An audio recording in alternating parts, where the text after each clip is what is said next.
Ғалеке әлкен тауи, Не болды? уәдең не болды? Қандай уәде? Осыдан 20 жыл бұрын некемізді қиып жатқанда, молданың алдында уәде бербен ғой, шуб алып берем деп. Құдай, 20 жыл өтіп кеткен нәрсе, неменеге қозғап отырсың сенде? Әперсейші енді? Ой, айды қалайыншы алып берем мақұл.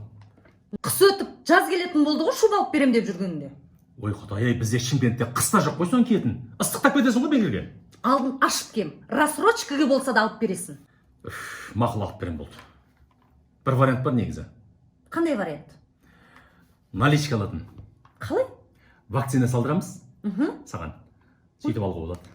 Вакцина мен шубаның не қатысы бар? Вакцина салған адамдарға 500 мың теңгеден ақша беріп жатыр екен ғой. Қош? Қалай сонда? Мысалы, вакцина салғаннан кейін адам өліп кетсе, 500 мың теңге береді екен. Айналайын, өлгеннен кейін ол шубаның маған не керегі бар? Ой, зато армансыз кетті деп айтады ғой адамдар. Соның өз бақыт қой. Үйге әкеп біліп қоямыз сосын. Қойшы айналайын, қазір молдаға барам да үстіңнен арыз түсірем. О молда қайтыс болып кеткен уже.